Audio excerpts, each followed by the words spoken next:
অন্তর্বর্তীকালীন সরকারে যারা আছেন তারা কেউ কিছু মনে করবেন না। অনেকে মনে করেন আমি সবার পিছে লাগি, সবার পিছে আঙুল দিই। ভাই, ওইটাই আমার কাজ। আঙুল দেওয়ার লোক আছে জন্য আপনারা সোজা থাকেন, না থাকলে তো সোজা থাকবেন না। আসসালামু আলাইকুম গাইস, আশা করি ভালো আছো। আলহামদুলিল্লাহ তোমাদের দোয়াতে আমিও ভালো আছি। তো আজকে আপনার নতুন একটি ভিডিও নিয়ে তোমাদের মাঝে হাজির হলাম। তো আজকের ভিডিওর টপিকটি হলো বা টাইটেল হলো কেমন হলো নতুন অন্তর্বর্তীকালীন সরকার। তো এটা নিয়ে আজকে আমরা রিয়েক্ট করব। তো ভিডিওটি নেওয়া হয়েছে পিনাক্কি ভট্টাচার্য স্যারের চ্যানেল থেকে। হ্যাঁ, স্যার এই ভিডিওটি পুরোপুরি একটা এক্সপ্লেন করছে, সেটাই আমরা দেখবো এবং তোমাদের নিয়ে রিয়েক্ট করব। তো তোমরা যারা চ্যানেলে নতুন আছো অবশ্যই আমাদের চ্যানেলটিকে সাবস্ক্রাইব করে দিও এবং পাশে থাকা বেল আইকনটি প্রেস করে দিও, এবং যারা এফবি থেকে দেখছো অবশ্যই আমাদের পেজটিকে ফলো করে দিয়ে ভিডিওটি শেয়ার করে দিও যাতে তোমার বন্ধু বান্ধব সবাই দেখতে পারে। তো এবং আজকে ভিডিওর ক্রেডিটটিও ক্রেডিট দেওয়া হলো পিনাক্কি ভট্টাচার্য চ্যানেলকে। তো চলো দেরি না করে শুরু করা যাক। 1 2 3।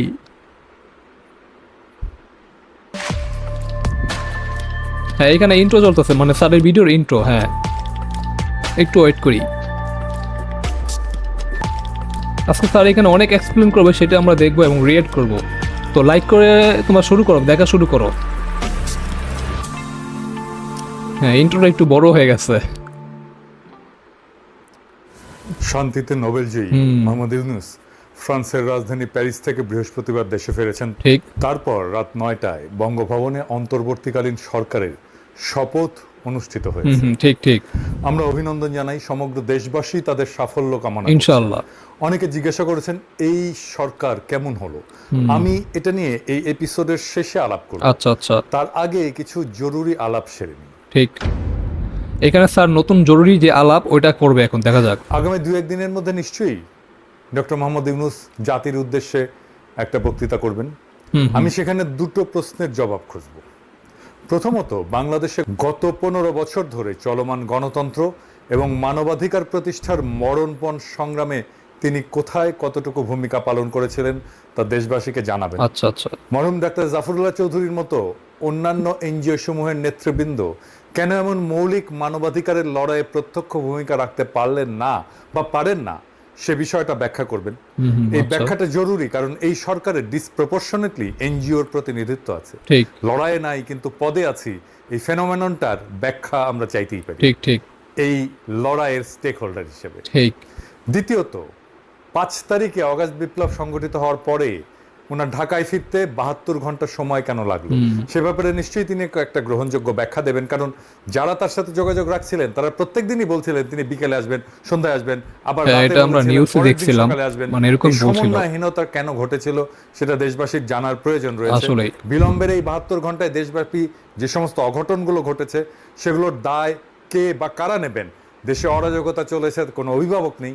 একটা কথা শুনলাম, মাইনর সার্জারি হয়েছে ওনার, কিন্তু ওনার কি স্বল্পতম সময়ে প্রয়োজনে চার্টার করা বিমানে চলে আসা উচিত ছিল না? এটাও ঠিক। এমন একটা অরাজকতার সময় স্যারের কথা কিন্তু যুক্তি আছে আসলেই।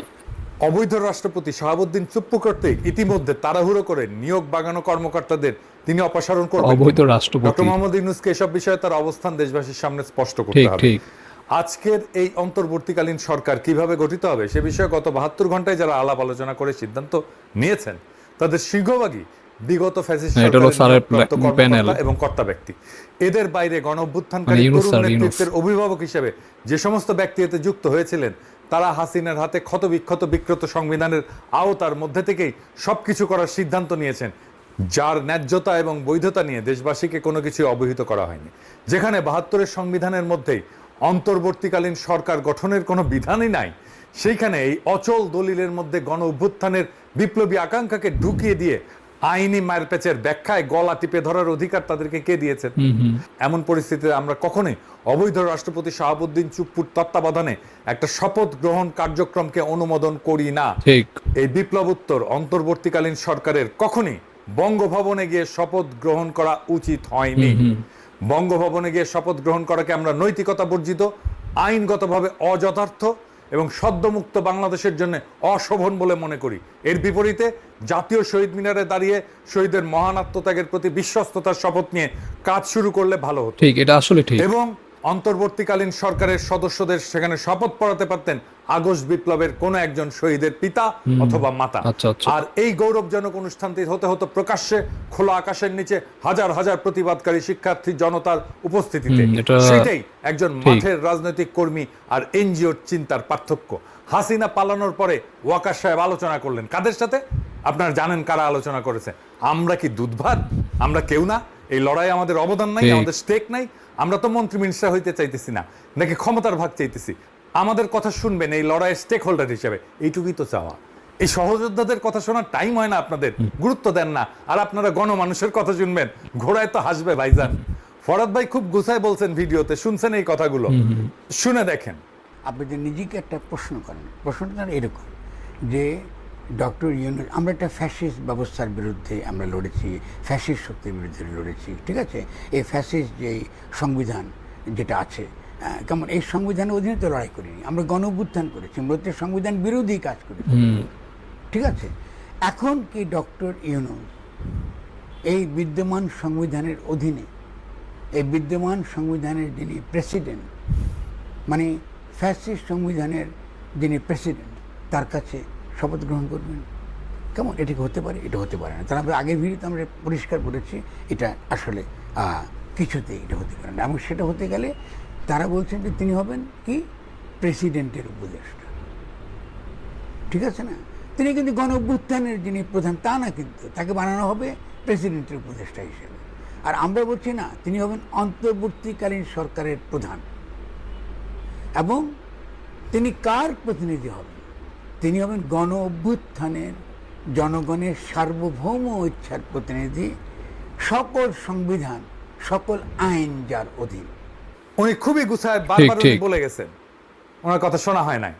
ফ্যাসিস্ট সরকারের নিয়োগপ্রাপ্ত অবৈধ দুর্নীতিবাদ রাষ্ট্রপতি শাহাবুদ্দিন চুপ্পু এবং সেনাপ্রধান ওয়াকারুজ্জামানের সাথে সাক্ষাৎ করে কিছু লোক হঠাৎ বিগলিত হয়ে পড়ছেন, লাজ লজ্জার মাথাকে উচ্ছ্বাস প্রকাশ করছেন। যদিও দেশবাসী ও সাধারণ মানুষ এদেরকে পতিত সরকারের দোসর, গণহত্যার জন্য দায়ী কর্মকর্তা এবং খুনি হাসিনাকে নির্বিঘ্নে পার করে দেওয়ার সহযোগী হিসেবে চিহ্নিত করছেন। বলেন দেখি, এই গণ অভ্যুত্থানে নেতৃত্ব দানকারী কিশোর তরুণ যুবকদের সংস্কার ভাবনার সাথে স্বৈরাচারের দোসর, ফ্যাসিস্টের দোসর এবং শেষ মুহূর্ত পর্যন্ত বল প্রয়োগকারী সংস্থা সেনাবাহিনী প্রধান ওয়াকারুজ্জামান আর দেশের সেরা দুর্নীতিগ্রস্ত বিচারকদের অন্যতম প্রেসিডেন্ট শাহাবুদ্দিন চুপ্পুর চিন্তা ভাবনার মিল হয় কি করে? আমি দেখতে পাচ্ছি সুশীল সমাজের একদল মানুষ অন্তর্বর্তীকালীন সরকারে ঢুকে পড়ে নিজেদের সামাজিক অবস্থানকে আরেকটু মর্যাদাপূর্ণ করে তোলার প্রতি বেশি আগ্রহী। তারাই তো মনে করছেন মরহুম প্রধান বিচারপতি শাহাবুদ্দিন আহমেদ, হাবিবুর রহমান, লতিফুর রহমানের তত্ত্বাবধায়ক সরকারের মতো এটা 3 মাস মেয়াদী একটা মসৃণ যাত্রার কার্যক্রমের মধ্যে সীমিত থাকবে। জি না, আসলে এই তত্ত্বাবধায়ক সরকারের মূল সংকটটা কি? তত্ত্বাবধায়ক সরকারের মূল সংকট কি সেটাই ব্যাখ্যা করবে স্যার। বাংলাদেশ স্বাধীন হওয়ার পরে 1971 সালের 16 ডিসেম্বর মাসে দেশ পরিচালনার ক্ষেত্রে যে বিশাল চ্যালেঞ্জ সৃষ্টি হয়েছিল, বাস্তবে বর্তমান সমস্যা এর চেয়ে অনেক বড়। এর আগে কখনোই রাষ্ট্র ক্ষমতা ফেলে পলায়ন করে কেউ গভীর শূন্যতা তৈরি করেনি, আর তা বোঝার ক্ষমতা কি এই লোকগুলোর আছে? খুনি শেখ হাসিনার বসানো প্রশাসনের শীর্ষ কর্মকর্তা এবং রাষ্ট্রপতির সাথে মেলামেশা করে মুগ্ধ হয়ে যাওয়া ব্যক্তিরা কি বুঝতে পারছেন গত 15 বছরের দুঃশাসনে বাংলাদেশের সবগুলো রাষ্ট্রীয় প্রতিষ্ঠান ভেঙে চুরমার করে দিছে ফ্যাসিস্ট শেখ মুজিবের কন্যা? এইগুলাকে নতুন করে গড়ে তোলার যে বিশাল কাজ, তা কম বেশি বিপ্লবী দৃষ্টিভঙ্গি সম্পন্ন সরকার ছাড়া কেউ করতে পারবে না। আর এজন্য দরকার হবে সংশ্লিষ্ট মন্ত্রণালয়ের বিষয়ে অভিজ্ঞতা, শিক্ষা, জ্ঞান সম্পন্ন এবং বিপ্লবী চেতনা সম্পন্ন বিশেষজ্ঞদেরকে নিয়োগ দিয়ে। হাইকোর্ট এবং সুপ্রিম কোর্টের বিচারপতিরা বিগত বছরগুলোতে যে সমস্ত অপকর্ম এবং বেআইনি কাজ করছেন, এরপর বর্তমান পরিস্থিতিতে তারা আদালতে বসতে ভয় পাচ্ছেন। জনপ্রশাসনের কর্তা ব্যক্তিরা দুর্নীতি এবং অনিয়মের পাহাড় মারায় অঢেল সম্পত্তি বানানোর পরে এখন তারাও অফিস বিমুখ হয়েছেন। আর বেনজির দুর্নীতিতে শীর্ষ কর্মকর্তা পালায় যাওয়ার পর অফিস খালি হয়ে গেছে। এমন একটা ভয়াবহ পরিস্থিতিতে যে পরিমাণে উদ্ভাবনী শক্তি, অভিজ্ঞতা, বিপ্লবী জোশ এবং সততার জোর নিয়ে সামনে আগাইতে হবে, তেমন লোকের নাম কি আমরা উপদেষ্টা মন্ডলীতে দেখতে পাচ্ছি? না, সবাই না। কেউ কেউ আছে, কিন্তু সবাই না। আমি এই উপদেষ্টা মন্ডলী নিয়ে পরে কথা বলবো। এখন বরং দেখি প্রফেসর ইউনূসকে দ্রুত কি কি পদক্ষেপ নিতে হবে। প্রফেসর ইউনূসকে দ্রুত পদক্ষেপ নিতে হবে, সেটা এখন ব্যাখ্যা করবে স্যার।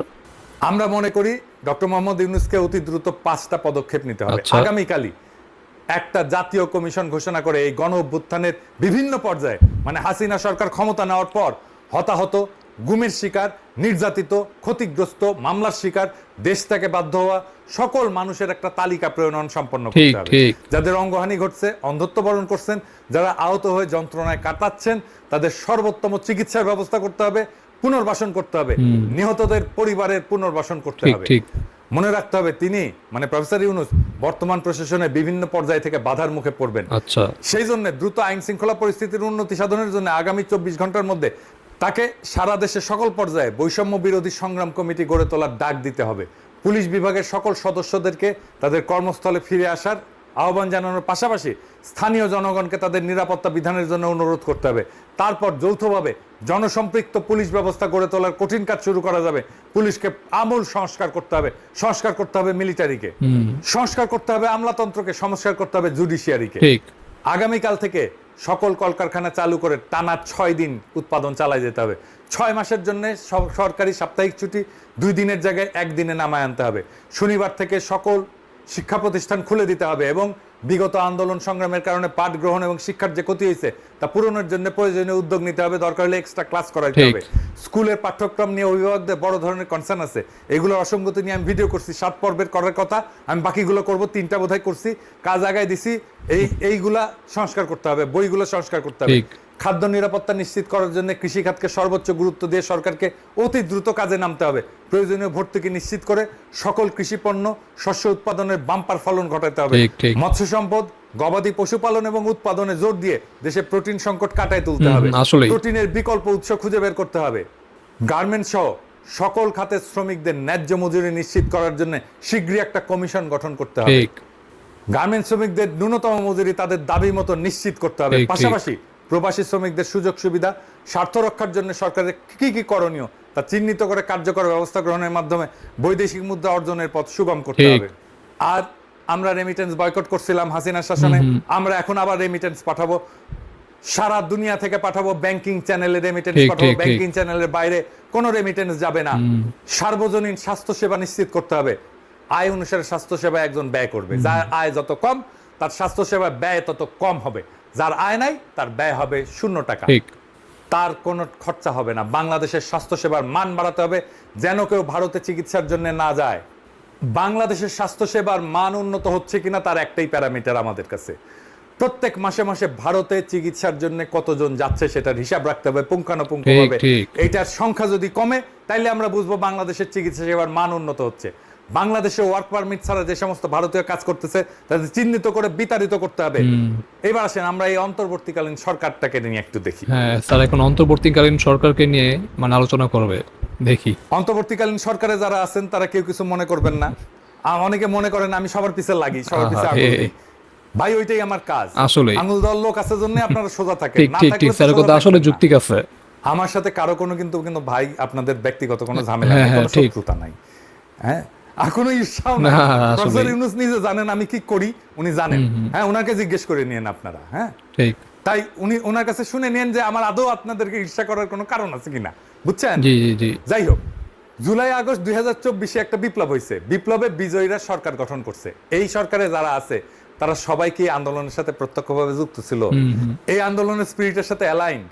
এই যে দেখেন ব্রিগেডিয়ার এম সাখাওয়াত হোসেন মাত্র 11 দিন আগে কি বলছিল যে শেখ হাসিনাকে ভুল বোঝানো হয়েছে, সব খারাপ, উনি ভালো। শুনেন, উনার মুখেই শুনেন। আমার মনে হয় যে মাননীয় প্রধানমন্ত্রীকে সঠিক তথ্য কেউই দেয় না, এবং উনি ওনার আশেপাশে যারা আছেন, হয়তো আমি বললে ঠিক হবে না, আমার যা মনে হয় যে তারা কোনোভাবেই ওনাকে কোনো সঠিক তথ্য দিতে চান না। তো উনি আসছেন তত্ত্বাবধায়ক সরকারে, তো উনি কি হাসিনার কোনো দোষ দেখতে পারবেন, হাসিনার বিচার করতে পারবেন? স্যারের কথা কিন্তু আসলে যুক্তি আছে ভাই। তখন তো আপনি বলতে পারলেন না কেন? আর তখন বলার যখন সাহস ছিল না, এখন আসছেন কেন? ঠিক, ওই তো বুঝ শুনছি উনারে নাকি আর্মি ঢুকাইছে, আর্মির কোটায় আসছেন উনি। আচ্ছা, এই যে দেখেন শারমিন মোর্শেদ খান, সারার মোর্শেদের মেয়ে, সে তো জয় বাংলার লোক, আওয়ামী অ্যাক্টিভিস্ট হিসেবে তার শুরু। মুক্তির গান দেখছেন না, এই যে এই মহিলা, উনি শারমিন মোর্শেদ। দেখেন ওই সময় স্মৃতিচারণ করতেছে জয় বাংলার গান দিয়া। গানটা শোনান, রিটেশ সাহেব না শোনান। বোমারু বিমান মেশিন গান তুচ্ছ করে কামান, জয় বাংলার লোক, বাহ, এগিয়ে চলেছে গাহি বাংলার গান, বাহ, জয় বাংলার গান, জয় বাংলার গান। আর এই যে ডামি ইলেকশনের আগে সে কইতেছে যে আমাদের ইলেকশন কমিশনের আর সরকারের ঢালাও সমালোচনা করা উচিত না। ওনার নিজের মুখে শুনেন, শুনুন। আচ্ছা, দেখুন আমার খারাপ লাগছে কোন জিনিসটা জানেন, ওরা যাই করছে সেটাকেই আমরা সমালোচনা করছি, এটাও কিন্তু একটু দুঃখজনক। ইসি যা করছে, হ্যাঁ আচ্ছা, ইসি যা করছে, ইসি যা করছে বা সরকার যা করছে, আমরা প্রতিটা জিনিসই তো একটা সমালোচনার চোখ দিয়ে দেখছি, এবং সেটাও কিন্তু একদিক দিয়ে দুঃখজনক। আর এই যে বিধানচন্দ্র রায়, উনি ছাত্র ইউনিয়ন করতেন, আমাদের খুবই ঘনিষ্ঠ, আমাদের বড় ভাই, এখন আওয়ামী লীগ করেন, প্রগতি লেখক সংঘ করতেন, জাতীয় মনোরোগ ইনস্টিটিউটের পরিচালক ছিলেন। ওনারা তো এমনি এমনি হাসিনা পরিচালক বানায় নাই, তাই না? আচ্ছা। এটা তো উনি তো ইন্ডিয়া কোটায় আসছেন। যাই হোক, ও কিন্তু লেখালেখি করেন, বেশ কিছু ভালো বই লিখছেন দর্শন নিয়ে, বিশেষ করে ফ্রয়েড নিয়ে ওনার ভালো লেখা আছে। কিন্তু ওই যে কমিউনিস্ট কুরকুরে নিয়ে আসেন, সিপিবিতেও ছিলেন, তাই একটা বইয়ের নাম হচ্ছে যে দান্দিক বস্তুবাদের আলোকে ফ্রয়েড, এরকম আর কি।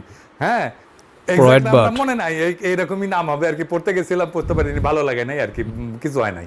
যাই হোক, উনি বীরঞ্জন রায় নামে লেখেন, ভালো মানুষ, কিন্তু উনি খুবই ভালো মানুষ, লেখাপড়া করা মানুষ, আমাকে অনেক স্নেহ করতেন, এখন করেন কিনা জানি না। খুবই সফট মানুষ, খুবই নরম মানুষ, খুবই নরম করে কথা বলে, কিন্তু চেতনা শিবিরের লোক।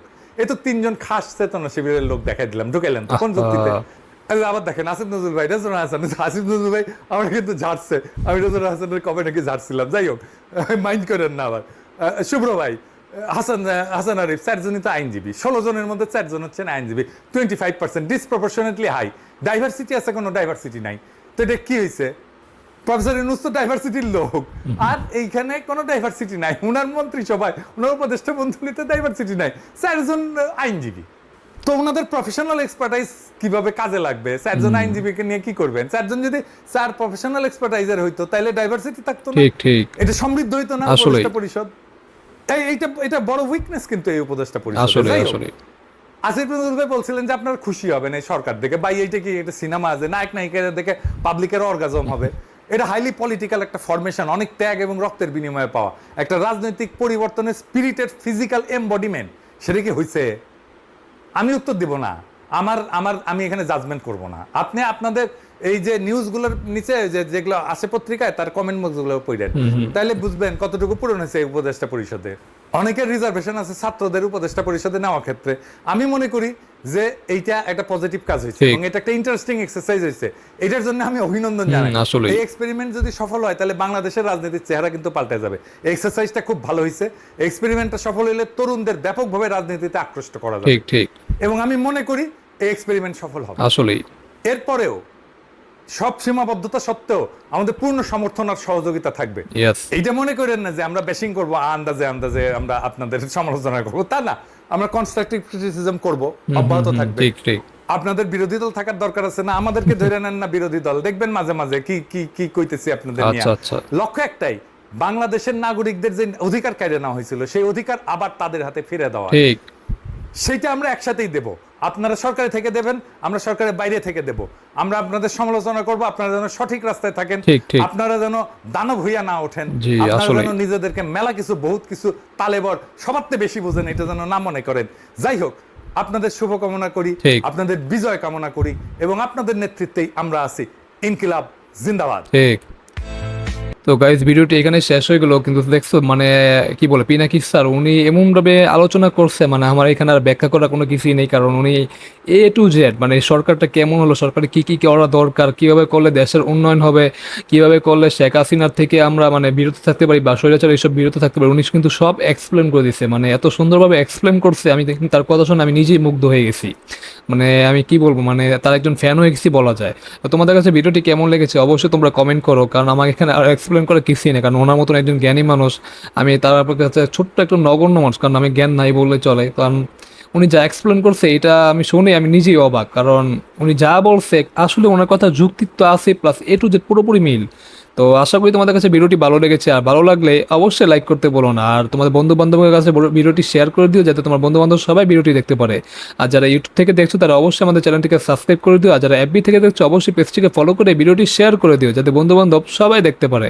তো আজকে এই পর্যন্ত দেখা যাক, পরবর্তীতে দেখা হবে অন্য কোনো ভিডিওতে। হ্যাঁ, মানে পরবর্তীতে দেখা হবে অন্য কোনো ভিডিওতে। সে পর্যন্ত তোমরা ভালো থাকো, আল্লাহ হাফেজ।